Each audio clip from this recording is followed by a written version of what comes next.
ETV ప్రేక్షకులకు నమస్కారం. శుభోస్తు కార్యక్రమంలో ఈరోజు గ్రహఫలం అంశానికి స్వాగతం. ఈరోజు గ్రహఫలం అంశంలో ఈనాటి గ్రహాల స్థితిగతులు, వాటి ఆధారంగా ద్వాదశ రాశుల వారికి కలిగే శుభాశుభ ఫలితాలు తెలుసుకుంటారు. మంగళకరమైనటువంటి ఉత్సవాలు సాగడానికి, శుభవార్తలు వినడానికి శివపార్వతుల్ని ద్వాదశ రాశుల వారు ఏ విధమైన విధి విధానాలతో ఆరాధించాలో ఆ విశేషాలని కూడా తెలుసుకుంటారు.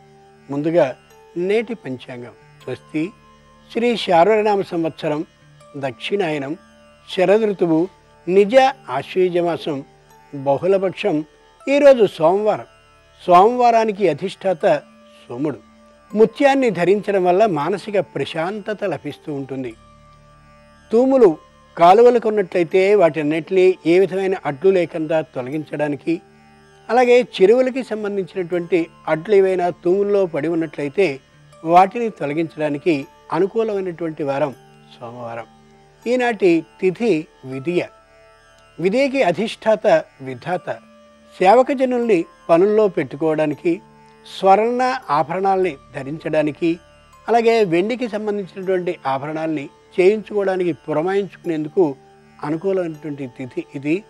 మానసికమైనటువంటి ప్రశాంతతని పొందడం కోసమని చంద్ర జపాన్ని చేయడానికి కూడా ఉత్తమమైనటువంటిది. దక్షిణ దిక్ ప్రయాణం కలిసి వస్తుంది ఈ తిథి నాడు. ఈనాటి నక్షత్రం కృత్తిక. కృత్తికా నక్షత్రానికి అధిష్టాత అగ్ని.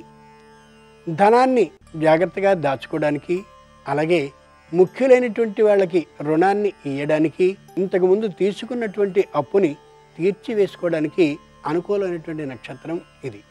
ఈ నక్షత్రంలో పుట్టినటువంటి వారికి హోమశాంతులు తప్పనిసరి. ఈ నక్షత్రంలో పుట్టినవారు రవి దశ కిందికి వస్తారు. ఇక క్రమంగా మేషాది ద్వాదశ రాశుల వారి ఫలితాలని పరిశీలించి చూద్దాం. ముందుగా మేషరాశి.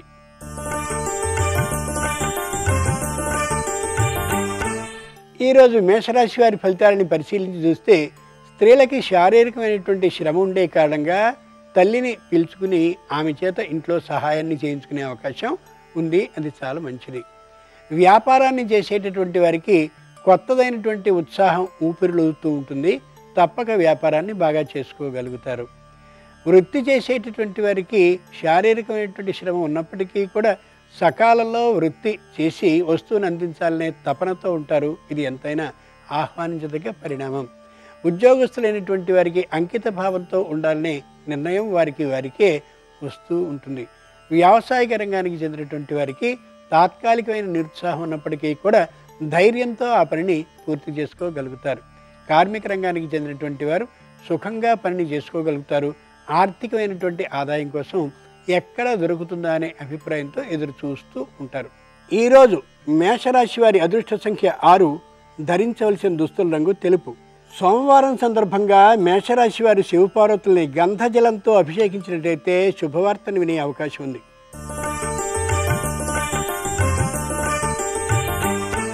ఈరోజు వృషభ రాశి వారి ఫలితాలని పరిశీలించి చూస్తే అన్నీ తామే చెయ్యాలనేటటువంటి స్వతంత్ర అభిప్రాయంతో ఉంటారు. అది ఏమాత్రమూ సరి కాదు. ఇతరులతో సంప్రదించి కూడా చేయడం ఎంతైనా మంచిది. ముఖ్యమైనటువంటి నిర్ణయాన్ని కుటుంబానికి సంబంధించి చేయబోయే దశలో కుటుంబం అందరితో ఆలోచించడమే కాకుండా పెద్దలు, అనుభవజ్ఞులు అయినటువంటి వారిని కూడా ఆలోచించి ఓ నిర్ణయాన్ని చేయడం ఎంతైనా మంచిది. కొత్తదైనటువంటి వ్యాపారాన్ని ప్రారంభించాలనే బలమైన ఆలోచన కలుగుతుంది.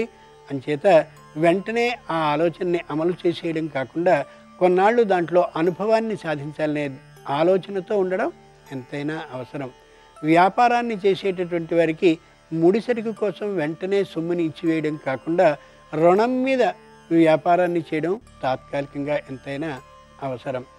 ఉద్యోగస్తులైనటువంటి వారికి ఉత్సాహంగా ఉంటూ ఉంటుంది. ఏ విధమైన ఇబ్బంది లేకుండా సకాలంలో అన్నిటినీ పూర్తి చేయగలుగుతారు. కార్మిక రంగానికి చెందినటువంటి వారు దూర ప్రయాణాలని చేయకూడదనే గట్టి నిర్ణయానికి వస్తారు. అది ఎంతైనా మంచిది ఈ రోజుకి. ఈరోజు వృషభ రాశి వారి అదృష్ట సంఖ్య 9. ధరించవలసిన దుస్తుల రంగు నలుపు. సోమవారం సందర్భంగా వృషభ రాశి వారు శివపార్వతుల్ని పసుపు జలంతో అభిషేకించినట్లయితే రుణబాధలు తొలగుతాయి.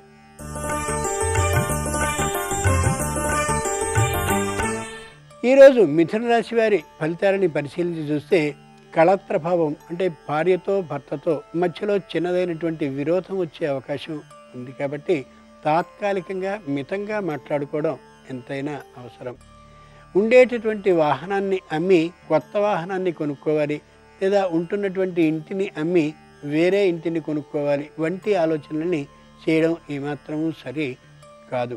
వృత్తి వ్యాపారాన్ని చేసేటటువంటి వారికి తాత్కాలికమైనటువంటి లాభమే కలుగుతుంది తప్ప సంపూర్ణమైన అనుకున్నంత లాభం వస్తుందనే అవకాశం ఏమాత్రమూ లేదు. వ్యాపారాన్ని చేసేటటువంటి వారికి ఉత్సాహం అయితే ఉంటుంది, కానీ ఆర్థికమైనటువంటి మాంద్యం తాత్కాలికంగా ఉండొచ్చు. ఉద్యోగస్తులు సంతోషంగా చేస్తారు ఉద్యోగాన్ని. బంధుమిత్రుల సంపూర్ణమైనటువంటి సహాయ సహకారాలు కూడా ఉండేటటువంటి కారణంగాను, అలాగే తోటి ఉద్యోగుల సహాయ సహకారాలు కూడా ఉండే కారణంగాను ఎంత బరువునైనా ఉద్యోగంలో మోయడానికి వెనుకాడకుండా ఉండగలుగుతారు. ఈరోజు మిథున రాశి వారి అదృష్ట సంఖ్య 7. ధరించవలసిన దుస్తుల రంగు లేత పసుపు. సోమవారం సందర్భంగా మిథున రాశి వారు శివపార్వతుల్ని కుంకుమ జలంతో అభిషేకించినట్లయితే అధికారులతో సత్సంబంధాలు ఏర్పడతాయి.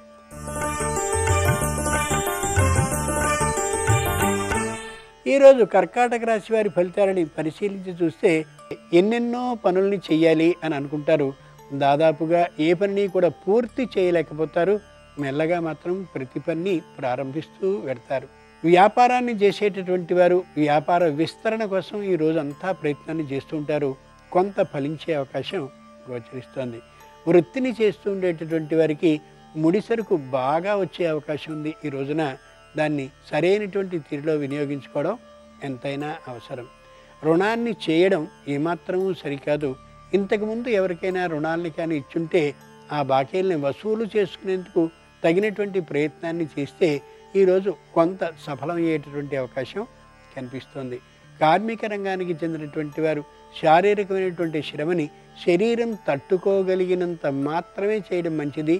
లేని పక్షంలో ఔషధ సేవ తప్పకపోవచ్చు. పారిశ్రామిక రంగానికి చెందినటువంటి వారికి తాత్కాలికమైనటువంటి ఆర్థికమైన లోటు ఉంటుంది, కానీ భయం ఏమాత్రం ఉండక ధైర్యంతో చేయగలుగుతారు పరిశ్రమకి సంబంధించిన వ్యవహారాన్ని. ఈరోజు కర్కాటక రాశి వారి అదృష్ట సంఖ్య 9. ధరించవలసిన దుస్తుల రంగు పసుపు పచ్చన. సోమవారం సందర్భంగా కర్కాటక రాశి వారు శివపార్వతుల్ని నారికేళ జలంతో అభిషేకించినట్లయితే నూతన ఉద్యోగ ప్రాప్తి అవకాశం ఉంది.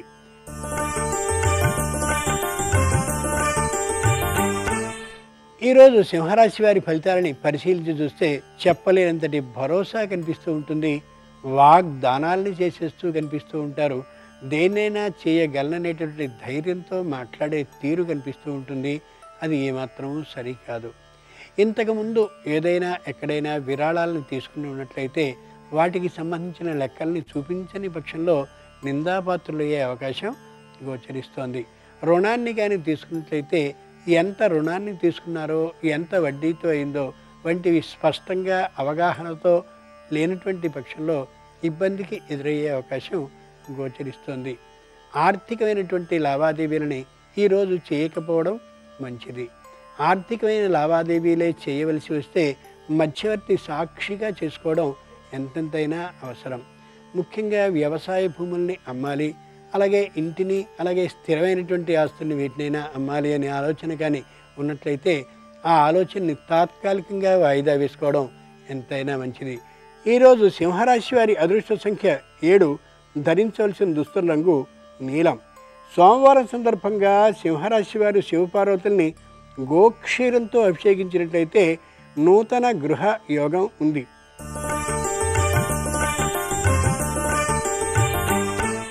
ఈరోజు కన్యారాశి వారి ఫలితాలని పరిశీలించి చూస్తే చాలా ఉత్సాహంగా కనిపిస్తారు. ఏ రంగంలో అయినా సరే రాణించగలమైనటువంటి ధైర్యంతో నమ్మికతో కనిపిస్తూ ఉంటారు. ముఖ్యంగా స్త్రీలు శుభవార్తలకి సంబంధించినటువంటి అంటే వివాహాలకి సంబంధించిన ఇతరమైనటువంటి శుభకార్యాలకి సంబంధించిన మధ్యవర్తిత్వాన్ని చేస్తూ పూర్తి విశ్రాంతి లేకుండా గడుపుతారు ఆనందంగా. కుటుంబంలో చక్కనైనటువంటి స్నేహ సంబంధాలు వెల్లివిరుస్తూ కనిపిస్తూ ఉంటాయి. ఉద్యోగస్తులైనటువంటి వారికి శారీరకమైనటువంటి శ్రమ ఎంత అయినప్పటికీ కూడా అధికారుల ప్రశంసలు ఉన్నటువంటి కారణంగా తేలిగ్గా దాన్ని తీసుకుంటారు. ఆ శ్రమని మానసికమైన ఉత్సాహంతో కనిపిస్తూ ఉంటారు.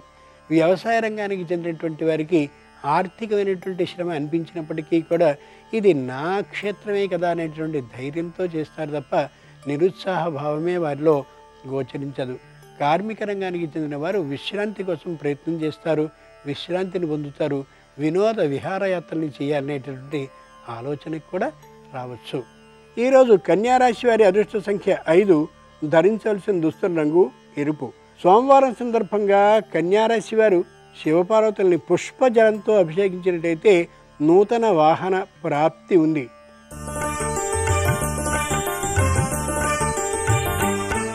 ఈరోజు తులారాశి వారి ఫలితాలని పరిశీలించి చూస్తే కుటుంబంలో స్నేహ సంబంధాలు, అలాగే కుటుంబ ఐకమత్యం విషయంలో చిన్నవైనటువంటి పొరపత్యాలు ఏర్పడే కారణంగా ఆచితూచి మాట్లాడుకోవడం ఎంతైనా అవసరం.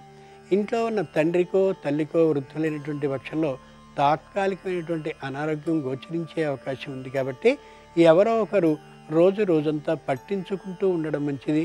ఈ రోజున శారీరకమైనటువంటి చర్మ వ్యాధులు వచ్చినట్లయితే వెంటనే ఔషధ సేవని చేయించుకోవడం అవసరం. న్యాయస్థానాల్లో ఏవైనా అభియోగాలు కానీ ఉన్నట్లయితే రాజీ మార్గాన్ని అవలంబించుకోవడం ఉత్తమం తప్ప వాటిని సాగదీసుకోవడం వల్ల ఇబ్బంది, అంతేకాక ఆర్థికమైనటువంటి నష్టం తప్పనిసరి కావచ్చు. స్థిరమైనటువంటి ఆస్తుల్ని అమ్మాలి అనేటటువంటి ఆలోచన వచ్చినటువంటి సందర్భంలో పెద్దల్ని, అనుభవజ్ఞుల్ని సంప్రదించి మాత్రమే చేయడం మంచిది తప్ప యథా ఆలాపంగా ఆ వెంటనే ఆలోచనలోనికి దిగిపోకూడదు. అమలు అస్సలు చేయడం సరి కానే కాదు. ఈరోజు తులారాశి వారి అదృష్ట సంఖ్య 6, ధరించవలసిన దుస్తుల రంగు నలుపు. సోమవారం సందర్భంగా తులారాశి వారు శివపార్వతుల్ని ఫల రసంతో అభిషేకించినట్టయితే వివాహాలు కలిసి వస్తాయి.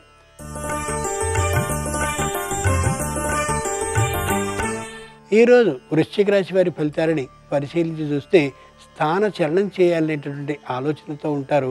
అది ఏమాత్రము సరైనటువంటి ఊహ కాదు. కొత్తదైనటువంటి వ్యాపారం చేద్దామనే ఊహకు వస్తారు.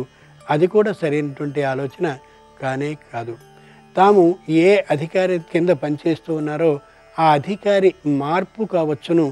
అంత మాత్రం చేత కొత్తవారు చాలా అనుకూలిస్తారనే అభిప్రాయంతో ఉండడం కూడా సరికాదు. యథార్థమైనటువంటి ఉద్యోగ ధర్మాన్ని నెరవేర్చుకుంటూ వెళ్ళిపోవడం ఎంతైనా మంచిది. ఆర్థికమైనటువంటి అత్యాశతో అక్కడ ఇక్కడ పెట్టుబడుల్ని యథా ఆలాపంగా పెట్టేయడం మంచిది కాదు. అనుభవజ్ఞులైనటువంటి వారిని మాత్రం సంప్రదించే చేయడం ఎంతైనా ఉత్తమం. వ్యాపారాన్ని కొత్తగా ప్రారంభించాలి అని అనుకున్నటువంటి సందర్భంలో దానికి సంబంధించిన ధనం ఎంత కావాలి, ఇతరమైనవన్నీ కావాలి అనే అవగాహన ప్రస్తుతానికి ఈ రాశివారికి లేనటువంటి కారణంగా వెంటనే వ్యాపార ఆలోచనని ఈ రోజుకి చేయడం ఏమాత్రం సరికాదు. కొద్దిగా ఆలోచించి మాత్రమే నిర్ణయించడం ఎంతైనా మంచిది. ఈరోజు వృశ్చిక రాశి వారి అదృష్ట సంఖ్య 1, ధరించవలసిన దుస్తుల రంగు నీలం. సోమవారం సందర్భంగా వృశ్చిక రాశి వారు శివపార్వతుల్ని విభూతి జలంతో అభిషేకించినట్లయితే చక్కని గుర్తింపు లభిస్తుంది సంఘంలో.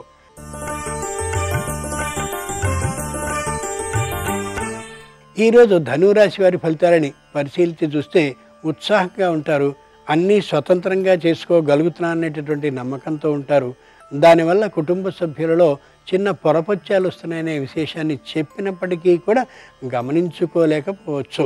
ముఖ్యంగా బంధువులు, ఆప్తులు అయినటువంటి వారు సహాయ సహకారాలని చేస్తున్నటువంటి కారణంగా ఇందరి సహాయం ఉందనేటటువంటి భ్రమతో ఉంటారు. ఒక్క రోజున అయినటువంటి వారి సాయం కాకుండా వీరి సహాయం లేనటువంటి రోజున ఇబ్బంది పడే అవకాశం గోచరిస్తోంది. న్యాయస్థానంలో ఏవైనా అభియోగాలు కానీ ఉన్నట్లయితే ధైర్యంగా ధర్మబద్ధంగా పోరాడడం ఎంతైనా మంచిది తప్ప ప్రస్తుతానికి రాజీ మార్గాన్ని అవలంబించడం ఏమాత్రం సరి కానే కాకపోవచ్చు. పెద్దలు, తల్లిదండ్రులైన వాళ్ళు వృద్ధులుగా ఉన్నట్లయితే ఆరోగ్య భద్రతా ప్రమాణాలను వాటి పాటిస్తూ ఉంటారు. కాబట్టి మానసికమైనటువంటి చింత ఏమాత్రం ఉండదు. ఉద్యోగాన్ని చేసేటటువంటి వారికి వాతావరణం అనుకూలంగా ఉంటుంది. పై అధికారులు ప్రశంసించకపోయినప్పటికీ కూడా పని స్వచ్ఛంగా జరిగిపోతుంది, స్పష్టంగా జరిగిపోతూ ఉంటుంది. వాయిదా ఏమాత్రము లేకుండా సాగుతున్న కారణంగా మంచి పేరే ఉంటుంది ఉద్యోగస్తులకి. కార్మిక రంగానికి చెందినటువంటి వారికి దూర ప్రయాణాలు చేయాలనేటువంటి ఆలోచన అంతగా రుచించకపోవచ్చు. ఈరోజు ధనురాశి వారి అదృష్ట సంఖ్య 7, ధరించవలసిన దుస్తుల రంగు ఎరుపు. సోమవారం సందర్భంగా ధనురాశి వారు పరిమళ జలంతో శివపార్వతుల్ని అభిషేకించినట్లయితే భూ లాభం కలుగుతుంది.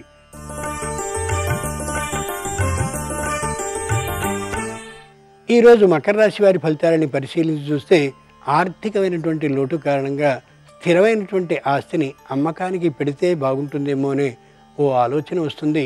ఆ ఆలోచన ఏమాత్రమూ సరికాదు.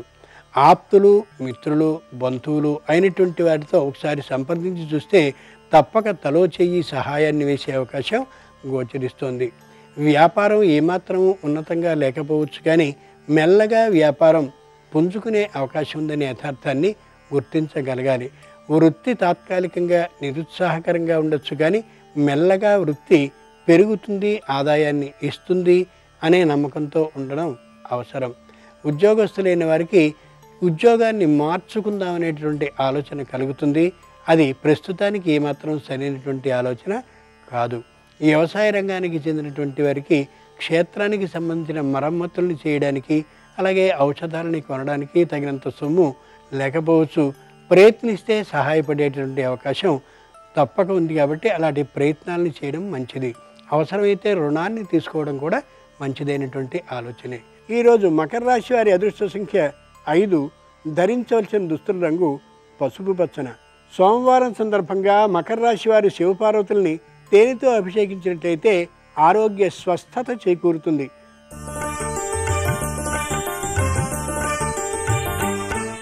ఈరోజు కుంభరాశి వారి ఫలితాలని పరిశీలించి చూస్తే తాత్కాలికమైనటువంటి నిరుత్సాహ భావంతో గోచరిస్తారు. దానికి ఆర్థికమైనటువంటి మాంద్యం మాత్రమే కారణం కాదు, తొందరపాటుతనంతో మాట్లాడినటువంటి కారణంగా కుటుంబంలో బంధు సంబంధాలు కొద్దిగా దెబ్బతిని ఉండడమే కారణం. ఔషధ సేవ చేయవలసినంత అవసరం రాకపోవచ్చు, కానీ ఆరోగ్యం మాత్రం తాత్కాలికంగా క్షీణించిందనే యథార్థాన్ని గుర్తుంచుకోగలగాలి. ఆరోగ్య క్షీణతకి అనవసరమైనటువంటి వ్యసనం కూడా కారణమేమో ఒక క్షణం ఆలోచించుకోగలగాలి. నిరుత్సాహంతో ఉండేవారితోనూ, అలాగే నిరుత్సాహాన్ని మాత్రమే బోధిస్తూ ఉండేటటువంటి వారితోనూ ఏ విధమైన స్నేహ సంబంధాలని పెట్టుకోకపోవడం ఎంతైనా అవసరం. దూరభార ప్రయాణాలనే కానీ చేయవలసి వచ్చినట్లయితే వ్యక్తి సహాయాన్ని తీసుకుని వెళ్ళడం ఎంతైనా మంచిది తప్ప ఒంటరిగా ప్రయాణించడం ఈ రోజుకి ఈ రాశి వారికి సరిపడదు. క్షేత్రంలో మరమ్మతులు చేయడం కోసమని తగినంత మందిని పెట్టి వెంటనే చేయించడం మంచిది తప్ప నిదానంగా నాన్పుడు ధోరణితో పని చేయడం ప్రారంభించినట్లయితే మధ్యలో ఆగిపోయే అవకాశం గోచరిస్తోంది. కార్మిక రంగానికి చెందినటువంటి వారికి ఆదాయం పుష్కలంగా ఉంటుంది, సంతోషంగా ఉండగలుగుతారు. ఈరోజు కుంభరాశి వారి అదృష్ట సంఖ్య 2. ధరించవలసిన దుస్తుల రంగు తెలుపు. సోమవారం సందర్భంగా కుంభరాశి వారు శివపార్వతుల్ని చందన జలంతో అభిషేకించినట్లయితే ఉద్యోగంలో స్థిరత్వం ఏర్పడుతుంది.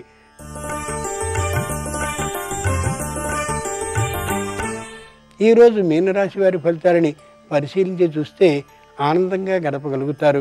కుటుంబంలో ఉండేటటువంటి సంతానం చక్కనైనటువంటి విద్యా ప్రమాణాలని మెల్లగా అభివృద్ధి చేసుకుంటున్నారనే యథార్థాన్ని గమనించి ఆనందకరమైనటువంటి వాతావరణంలో ఉండగలుగుతారు.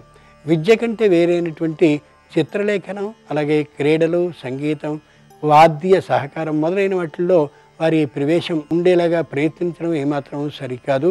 ప్రధానమైన విద్య మీదే బుద్ధిని పెట్టేలా తల్లిదండ్రులు జాగ్రత్త వహించి తీరాల్సిందే. రుణాన్ని ఇచ్చి అధికమైనటువంటి వడ్డీని ఆశించడం ఏమాత్రం మంచిది కాదు. ఉన్నటువంటి సొమ్ము ఏ విధంగానూ పెంపుదల లేకపోయినప్పటికీ తమ వద్ద ఉంచుకోవడమే సరైనటువంటి ఆలోచనగా భావించగలగాలి. పిత్రార్జితమైనటువంటి ద్రవ్యంలో ఏవైనా చిన్న చిన్న పొరపత్యాలు కానీ వచ్చినట్లయితే వాటిని తేలిగ్గా తీసుకుని కొంత నష్టపోయినా సరే పిత్రార్జిత ద్రవ్యాన్ని తెచ్చుకోవడం మంచిది తప్ప వచ్చినటువంటి అవకాశాన్ని జారవిడుచుకోవడం అంత సరైనటువంటి మాట కాదు. వాగ్ వివాదాన్ని చేయడం ఏమాత్రం మంచిది కాదు. అనవసరంగా తోలనాడడం ఇబ్బందిని కలిగించే అంశం అవుతుంది. విషయం ముదిరేటటువంటి అవకాశం కూడా కనిపిస్తోంది. ఈరోజు మీనరాశి వారి అదృష్ట సంఖ్య 4. ధరించవలసిన దుస్తుల రంగు తెలుపు. సోమవారం సందర్భంగా మీనరాశి వారు శివపార్వతుల్ని చెరకు రసంతో అభిషేకించినట్లయితే క్రయ విక్రయాలు రెంటిలోనూ లాభం ఏర్పడుతుంది.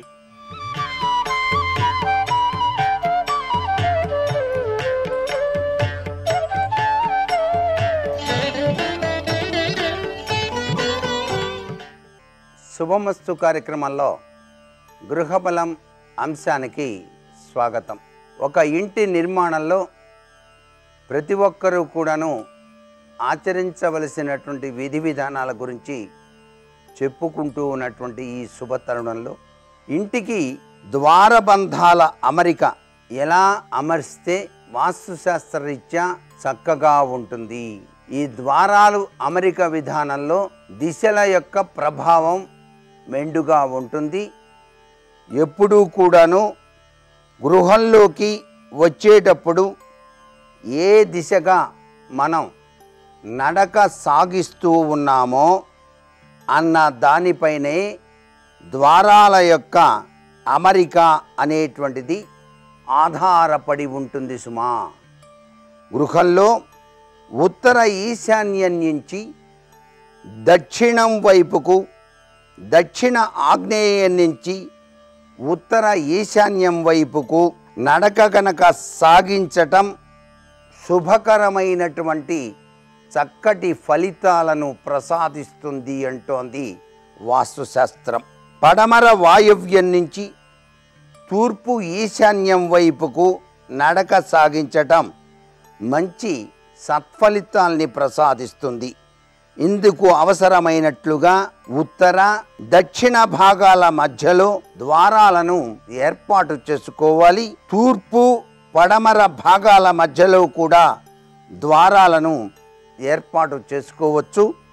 పశ్చిమ దక్షిణాలలో కూడా ఉచ్చస్థానాలలో దేనికైనా సరే ద్వారాలు ఏర్పరిచేటప్పుడు ఉచ్చస్థానం అని ఉంటుంది. నీచ స్థానంలో ద్వారాలు ఏర్పరచడం మంచిది కాదు. ఉచ్చస్థానం వైపు మాత్రమే ద్వారాలు అమర్చాలి. ఉచ్చస్థానాలైనటువంటి పశ్చిమ వాయువ్యం, దక్షిణ ఆగ్నేయాలలో ద్వారాలను అమర్చుకోవచ్చు. ఇంటికి ఒకే ద్వారం అనేటువంటిది పెట్టాల్సి వచ్చినప్పుడు మాత్రం తూర్పు ఈశాన్యంలో కానీ ఉత్తర ఈశాన్యంలో కానీ పెట్టుకోవటం మంచిది. ఉత్తర దక్షిణ భాగాలలో ద్వారాలను పెట్టకూడదు. గృహానికి 2 ద్వారాలు పెట్టవలసి వస్తే వాటిని తూర్పు ఈశాన్యంలో ఒకటి, ఉత్తర ఈశాన్యంలో మరొకటి పెట్టుకోవాలి. ఈ విధంగా గనక ద్వారాలు గనక అమర్చినట్లయితే ఆ ఇంట్లో గృహబలం అత్యధికంగా ఉంటుంది సుమా. ఒకటి తూర్పు ఉత్తరాల్లో అమర్చి మరొక దాన్ని పడమర దక్షిణ భాగంలో కూడా అమర్చకూడదు. ఈ ద్వారాల అమరిక విషయంలో చాలా జాగరూకత వహించి ముఖ్యమైనటువంటి విధి విధానాలు పాటించాలి. అంతేకాకుండా ద్వారబంధాలు అమర్చేటప్పుడు కూడాను అవి పగిలిపోకుండా ఉన్నవిగా ఉండాలి. ద్వారబంధాలు అమర్చేటప్పుడు ఒక్కొక్కసారి ఆ 2 వైపులా ఉన్నటువంటి ఆ యొక్క చెక్కతో చేసినటువంటి విధి విధానాన్ని చాలా జాగ్రత్తగా పరిశీలన చేసుకోవాలి. అలాగే సింహద్వారం పెట్టేటప్పుడు మాత్రం గడప అనేటువంటిది అన్నిటికన్నా ఎత్తుగా ఉండే విధంగా ఏర్పాటు చేసుకోవటం ఉత్తమోత్తమైనటువంటి పద్ధతి. అన్ని ద్వారబంధాల కన్నా కూడా సింహద్వారానికి పెట్టేటువంటి గడప ఎత్తుగా, కొద్దిగా ఎత్తులో ఉండాలి అనేటువంటి విషయాన్ని బాగా గుర్తుపెట్టుకోవాలి. అంతేకాకుండా ద్వారబంధాన్ని ఏర్పరిచేటప్పుడు సింహద్వారం మొట్టమొదటిసారిగా ఏర్పరుస్తున్నారన్నప్పుడు దాని కింద కొద్దిగా నీరు పోయే విధంగా ఖాళీ ఉంచినట్టుగా చిన్న రంధ్రం మాత్రం ఉండి తీరాలి. అంటే గాలి ఆ విధంగా పోయే విధంగా ఏర్పరచుకోవటం వలన సర్వ విధములైనటువంటి శ్రేయోదాయకవంతమైన ప్రభావం ఏర్పడుతుంది ఇంటికి అని కూడా మనకు శాస్త్రాల్లో చెప్పారు. అంతేకాకుండా కొంతమంది ద్వారబంధం కింద కూడాను దానికి సంబంధించినటువంటి చక్కటి యంత్రాన్ని, అంటే మత్స్య యంత్రాన్ని కానివ్వండి, లేక పాదరసాన్ని కానివ్వండి, గోమతి చక్రాన్ని కానీ ఉంచి ద్వారబంధాన్ని ఏర్పరిచేటువంటి విధి విధానం ఉంది. ద్వారబంధం ఏర్పరిచేటప్పుడు భూసూక్తం అనేటువంటిది పఠనం చేసి పెట్టేటువంటి విధి విధానం ఉంది. ఇలా ఇవన్నీ కుదరని వాళ్ళు కనీసం సింహద్వారం పెట్టేటప్పుడు తమలపాకులతో అయినా సరే ఆ యొక్క సింహద్వారానికి తోరణం కట్టి కొబ్బరికాయ కొట్టి పసుపు కుంకుమ అనేటువంటిది గడపకు రాసి బొట్లు పెట్టి ద్వారబంధాన్ని అమర్చేటువంటి విధి విధానం ఏర్పాటు చేసుకోవాలి. ఉత్తరం వైపు ద్వారబంధం ఏర్పరిచేవాళ్ళు ఈశాన్యం వైపు తిరిగినట్టుగా కొద్దిగా ఎంత ఒక నలుసంత ఈశాన్యం పెరిగినట్టుగా ఉండేటట్టుగా ఏర్పాటు చేసేటువంటి విధి విధానం కూడా ఉంటుంది. ఇవన్నీ కూడాను దాన్ని నిర్మాణం చేసేటువంటి వారికి అవగాహనతో చేసేటువంటి విధి విధానాలు. ఏది ఏమైనప్పటికీ మనం కూడాను దగ్గరగా ఉండి చూసుకోవటం శతవిధాలా మంచిది. మరికొన్ని ముఖ్య విషయాలు రేపటి శుభమస్తు కార్యక్రమంలోని గృహబల అంశాలు తెలుసుకుందామా? మరి సర్వే జనాః సుఖినో భవంతు.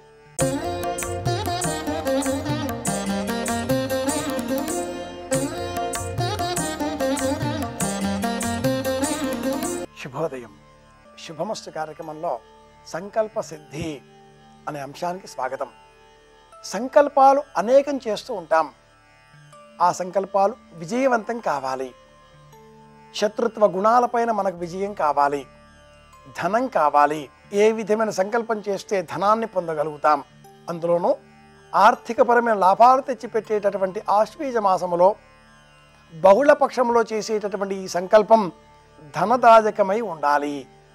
సప్తశతీ పారాయణ ఆశ్వీజ మాసములో ఆర్థిక లాభాన్ని అందిస్తుంది. మార్కండేయ పురాణాంతర్గతమైన సప్తశతి బ్రహ్మ విద్యకు కూడా సంబంధించింది అవుతున్నది. సుమేధసుడు అనే ఆ చక్రవర్తికి ధనాన్ని, రాజ్యాన్ని, విజయాన్ని అందించినటువంటి ఈ సప్తశతి మేధావి అనేటటువంటి వాడికి సాధువు అనేటటువంటి రూపములో మోక్షాన్ని అందిస్తుంది. సంకల్పం ధనం కావాలి అన్న పక్షంలో ఈ సప్తశతి పారాయణాన్ని సోమవారం నాడు నవచండి అన్న పేరిట 9 పారాయణాలు చేయించిన ఎడల, లేక అలా సంకల్పం చేసిన ఎడల తప్పక మనం ధనాన్ని పొందగలుగుతాం అంటుంది పరిహార విజ్ఞాన శాస్త్రం. కలౌ చండీ వినాయక, కలియుగంలో వినాయకుడు, చండిక ఈ ఇరువురే మన సంకల్పాలన్నింటినీ కూడా సిద్ధింపచేసేటటువంటి దైవాలుగా సనాతన ధర్మం బోధిస్తుంది. ఈ సంకల్పాలలో భౌతికమైనవి, ఆరోగ్యదాయకమైనవి, ఆనందకరమైనవి, ఆర్థికపరమైన లాభాలు తెచ్చిపెట్టేవి అయినటువంటి సంకల్పాలన్నీ కూడా నెరవేర్చుకోవాలి అంటే అమ్మ దయ కావాలి. అందునిమిత్తమై సప్తశతి పాఠాన్ని పారాయణ చెయ్యాలి అని కూడా సంకల్ప సిద్ధి ఇలా తెలియజేస్తుంది.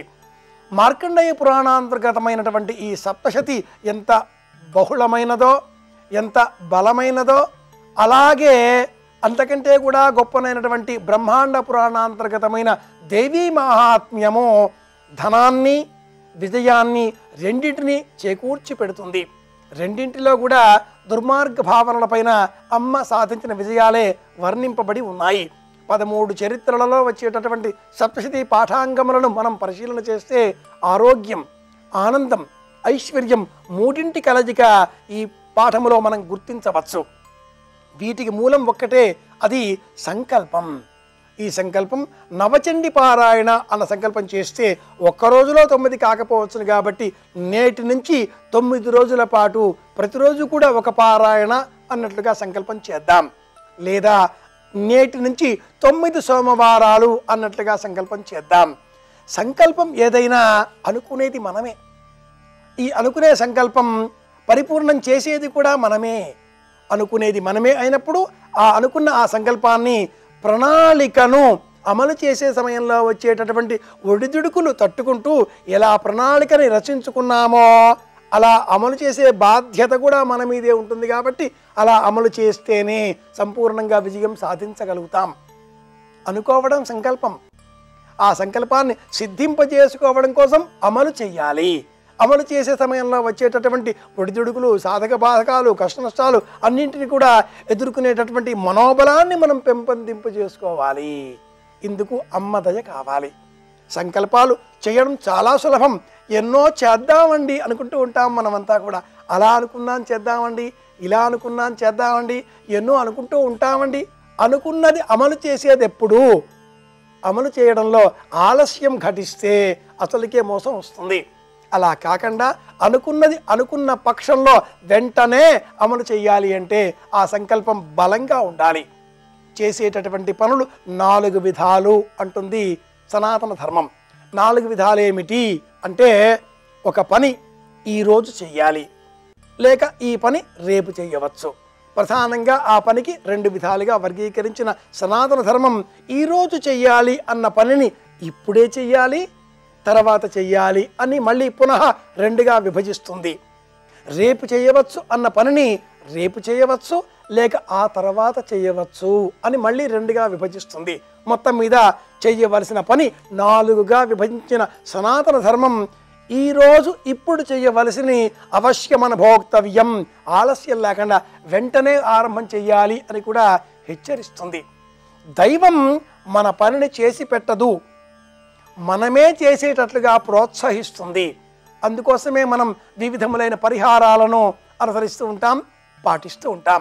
పరిహారాలలో ఏ పని మనం సంకల్పం చేస్తున్నామో ఆ పనికి సంబంధించినటువంటి వర్ణము, శత్రువులపై విజయం పొందాలి, ఎరుపు రంగు దారం కట్టుకోవడం, ఎర్ర వస్త్రాలు వేసుకోవడం, ఎరుపు రంగు తీపి మిఠాయిలు స్వీకరించడం, ఇలా ఆయా వర్గాలకు సంబంధించినవి.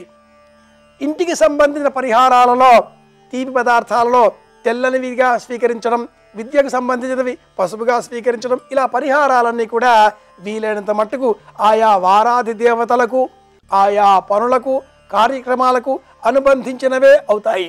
నేను చెబుతున్నాను, మీరు వింటున్నారు, మీరు చెబుతారు, నేను చేస్తాను, ఇది నా సంకల్పం, దీన్ని నెరవేర్చే బాధ్యత మీదే సుమా అనేటటువంటి మిత్రత్వ భావనలతో కూడుకున్నటువంటి సంభాషణను మనం భగవంతుడితో చేయగలిగితే మన సంకల్పాలన్నీ కూడా సులభంగా నెరవేర్చబడతాయి, పరమాత్మ మనకు అనుకూలిస్తాడు అంటుంది మీ సంకల్ప సిద్ధి. ఇవి ఈనాటి విశేషాంశాలు. మరిన్ని విషయాలతో మళ్ళీ రేపు కలుసుకుందాం. అందరి క్షేమాన్ని కోరుదాం అని విన్నవిస్తూ శుభమస్తు.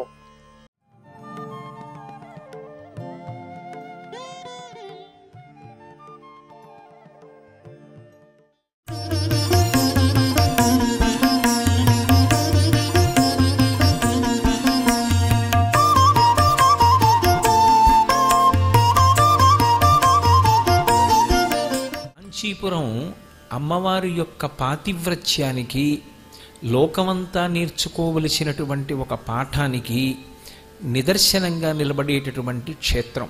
మహాభారతంలో కూడా అనుశాసనిక పర్వంలో ఇప్పుడు నేను చెప్పబోయేటటువంటి విషయానికి సంబంధించినటువంటి ప్రస్తావన ఉంది. ఒకప్పుడు శంకరుడు కైలాస పర్వతం మీద ఒక స్థూల రూపంలో కూర్చుని ఉన్నాడు. అంటే మీరు ఎప్పుడూ ఒక విషయాన్ని జ్ఞాపకం పెట్టుకోవలసి ఉంటుంది. భగవంతుడికి ఒక నివాస స్థలం అన్నది ఉండదు యథార్థానికి. నేను ఎక్కడున్నారు అంటే ఏదో ఫలానా ఓ ఇంట్లో ఉన్నాను అంటాను. అలా భగవంతుడు కూడా కైలాసానికో, వైకుంఠానికో, సత్యలోకానికో పరిమితం అయిపోతాయి. అప్పుడు ఆయన కూడా ఒక సంకుచితత్వాన్ని పొందుతాడు. ఒక ప్రదేశంలో ఉన్నవాడు, ఒక స్థూలమైన రూపంతో ఉన్నవాడు, ఒక్కచోట ఉండగలిగినవాడు, ఇటువంటి పరిమితులు ఏర్పడతాయి. యథార్థమునకు ఆయన సర్వవ్యాపి, అంతటా ఉంటాడు. అంతటా ఉన్నప్పటికీ కూడా లింగపురాణంలో వ్యాసుడు చెప్పినట్టు ఘృతరీతి ఘనీభూతం సచ్చిదానంద విగ్రహం అంటాడు. కరిగినటువంటి నెయ్యి ఒక పళ్ళెంలో పోసాననుకోండి, పళ్ళెమంతటా విస్తరిస్తుంది. ఇప్పుడు నేను ఆ పళ్ళాన్ని ఇలా ఎత్తాననుకోండి, కొద్దిగా వాలు వస్తే ఆ నెయ్యి ఓ పక్కకి ప్రవహిస్తుంది. కానీ అదే నెయ్యి కాసేపు నేను అలా వదిలేశాను అనుకోండి, పళ్ళెమంతటా ఎలా విస్తరించి ఉన్నదో అలాగే ఘనీభవిస్తుంది. లేదా నేను పళ్ళెం అలా ఉంచినప్పుడు పల్లంకి పెట్టాననుకోండి, నెయ్యంతా ఓ పక్కకొచ్చి అక్కడ పేరుకుంటుంది. వేదాహమైతం పురుషం మహాంతం ఆదిత్యవర్ణం తమసస్తు పారే సర్వాణి రూపాణి విచిత్య ధీర నామాని కృత్వాభివదన్ యదాస్తి అంటుంది శృతి. నిన్ను మేము ఈ రూపంతో చూడాలనుకుంటున్నాము అని ఆర్తి పొందినటువంటి భక్తుల యొక్క తాపత్రయాన్ని తీర్చడానికి పరమేశ్వరుడు ఒక రూపాన్ని పొంది అనుగ్రహిస్తూ ఉంటాడు తప్ప, ఈశ్వరుడు ఇలాగే ఏదో సప్తధాతువులతో ఆయన కూడా స్థూలమైన ఒక రూపంతో ఉంటాడు అని నిర్ధారించడం వేదం యొక్క హృదయానికి దూరంగా నిలబడ్డం అవుతుంది. ఎందుచేత అంటే ఎవరు శివుడు అన్న ప్రశ్న వచ్చిందనుకోండి, దానికి జవాబు చెప్పగలిగినది ఎవరు అంటే మొట్టమొదటిది వేదం ఒక్కటే. అందులో ఆ పాతాళ నభస్థలంత భువన బ్రహ్మాండమావిస్ఫురత్ అంది. ఎవరు శివుడు అంటే పాతాళము కన్నా క్రింద నుండి పైన ఎంతవరకు ఉన్నదని నీ దృష్టికి అందుతున్నదో అంతకన్నా పై వరకు ఇక వ్యాపించడానికి అవకాశం లేనంత వరకు వ్యాపించిపోయిన వాడెవరో. స్థాణుహు అంటే కదలనివాడు కాదు, కదలడానికి లేనివాడు. ఇక ఆయన కదలడానికి వ్యాపించడానికి చోటేం లేదు కొత్తగా. అత్యతిష్టదశాంగుళం, అంతటా నిండిపోయినవాడు. అంతటా నిండిపోయినవాడు నెయ్యి పేరుకున్నట్లు పరిత్రాణాయ సాధూనాం వినాశాయ చ దుష్కృతాం ధర్మ సంస్థాపనార్థాయ సంభవామి యుగే యుగే అంటాడు కృష్ణుడు. తత్వం మారుతుంది తప్ప ఎవరిదైనా అంతే. భగవత్తత్వంలో ఆ లక్షణం అలాగే ఉంటుంది. అమ్మవారు కూడా దేవీ భాగవతంలో అదే ప్రతిజ్ఞ మాటలు మారి ఉంటుంది. యథా యథా హి సాధూనాం దుఃఖం భవతి దానవ తదా తేషాంచ రక్షార్థం దేహం సంధారయామ్యహం అంటుంది. మొట్టమొదట అసలు భగవంతుడు దేని కొరకు వస్తాడు అంటే పరిత్రాణాయ సాధూనాం. ఆయనకి మొట్టమొదట లెక్క ఎవరి కోసం అంటే పరమ భాగవతోత్తములైన వాళ్ళ కోసం. ఎవడు ఆర్తి చెందుతున్నాడో, ఎవడు తనని దర్శించాలని తాపత్రయపడుతున్నాడో అటువంటి వాడి కోసం ఆయన దిగిపోతాడు కిందకి. అందుకే తార అంటే పైన ఉండడం, అవతార అంటే కిందకు వచ్చేయడం. ఆయన ఎందుకు రావాలి కిందకి? అవతారం ఎందుకు రావాలి? అది విష్ణు అనండి, శివుడు అనండి, అమ్మవారు అనండి, ఎవరైనా అనండి, మీరు ఏ పేరుతో పిలవండి, పేరుతో సంబంధమే ఉంది. కానీ ఎందుకు కిందకు వస్తాడు అంటే మనం చెప్పడం కాదు, ఆయన చెప్పాడు. పరిత్రాణాయ సాధూనాం. నా గురించి ఆర్తి పొందిన వాళ్ళు కొంతమంది ఉంటారు. వాళ్ళు నన్ను ఒక రూపంతో చూడాలనుకుంటారు. వాళ్ళకి తత్వం తెలుసు, అంతటా ఉన్నాడని తెలుసు. నెయ్యి ఎక్కడుంది అంటే పాలలోనే ఉంది. కానీ పాలలో ఉన్న నెయ్యి నెయ్యిగా ఎప్పుడు కనపడుతుంది? ఆ పాలు తీసుకురావాలి, జాగ్రత్తగా పొయ్యి మీద పెట్టాలి, కాచాలి, ఎర్రటి తొరక కట్టాలి, దింపాలి, పక్కన పెట్టాలి, చల్లపడాలి, పెరుగు తీసుకురావాలి, తోడు పెట్టాలి, పెరుగవ్వాలి, కవ్వం దింపాలి, చిలకాలి, మజ్జిగవ్వాలి, అందులోంచి వెన్న పైకి రావాలి, వెన్న తీయాలి, గిన్నెలో పెట్టాలి, పొయ్యి మీద పెట్టాలి, కరగాలి, నెయ్యి అవ్వాలి. కానీ నెయ్యి ఎక్కడది? పాలలోదే. పాలలో కనపడిందా? కొంత సాధన చేస్తే కనపడింది. ఇందుగలడందులేడిని సందేహము వలదు చక్రి సర్వోపగతుండెందెందు వెదకి చూచిన అందందేగలడు వెదకి చూచిన అన్నది ఆర్తి పొందితే. భక్తి చేత నేను ఇలా చూడాలని అనుకుంటే అటువంటి భక్తులను అనుగ్రహించడానికి ఒక రూపాన్ని పొందుతూ ఉంటాడు. ఒక్కొక్కసారి పార్వతీ పరమేశ్వరుల మధ్య జరిగేటటువంటి చిత్ర విచిత్రమైనటువంటి లీలలు చూడడానికి ఎలా ఉంటాయంటే చాలా తమాషాగా ఉంటాయి. ఏమిటి సర్వజ్ఞ అని బిరుదు పొందినటువంటి అమ్మవారు, అన్నిటినీ తెలుసుకోగలిగినటువంటి తల్లి, సమస్త చరాచర ప్రపంచంలోని కదలికలకు కారణమైనటువంటి అమ్మ ఇంత బేలతనంతో ఒక పసిపిల్ల ప్రవర్తించినట్లు ప్రవర్తించి ఎందుకు చేస్తుంది అనిపిస్తుంది. కానీ దాని వెనక తాత్పర్యం లోకానికి ఒక పాఠం చెప్పడం అవుతుంది. అందుకొరకు జరుగుతూ ఉంటాయి లీలలు. అందుకే అవి కర్మజనితముగా జరిగినటువంటి చేష్టితములు కాదు, సంఘటనలు కాదు, అవి ఈశ్వర లీలలు. లీల అని ఎందుకంటారు అంటే దాని ద్వారా లోకమునకు ఒక పాఠం నిర్దేశింపబడుతుంది.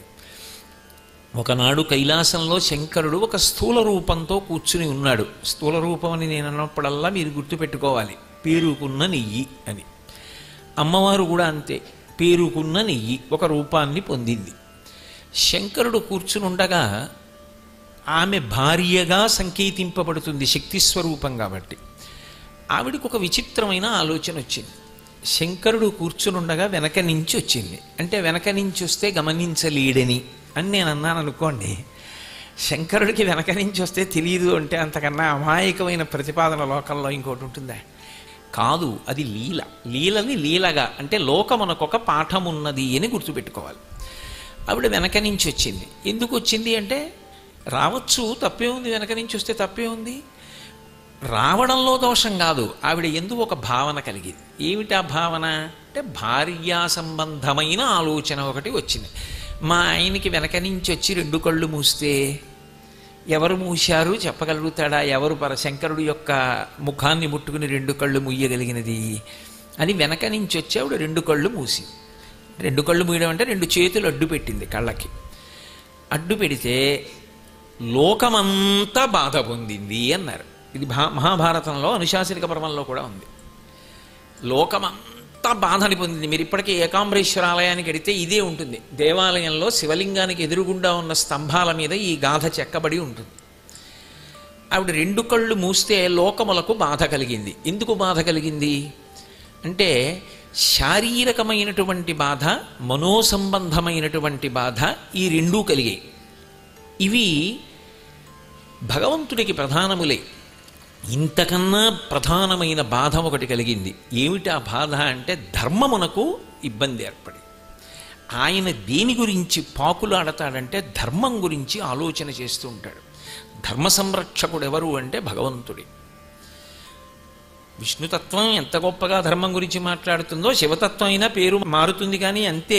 రుద్రుడు అంటే రుత్యా ధర్మాన్ అవలోకయతి ప్రపయతివా, వేదము ద్వారా ధర్మమును అందించి ధర్మమును కాపాడువాడెవరో ఆయనే రుద్రుడు. రుద్రుడు అంటే కోపంగా ఉండేవాడని అర్థం కాదు. ఇంకా ఆయనకి నాకు తేడా ఏమిటి? ఆయనకు కూడా కోపం వస్తాయి. అది కాదు, ధర్మమును అందించి ఏది ధర్మమో చెప్పాలంటే ఆయనే చెప్పాలి వేదం ద్వారా.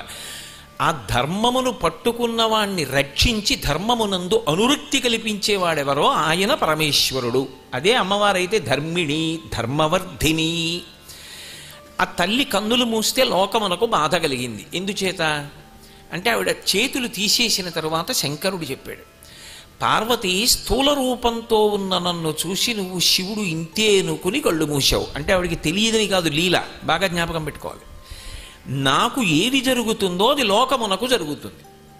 నువ్వు నా 2 కన్నులు మూసావు, అవి ప్రాకృత నేత్రములు కావు, అప్రాకృత శరీరం తం అతిమన్మధరూపిణం అంటాడు వ్యాసులు.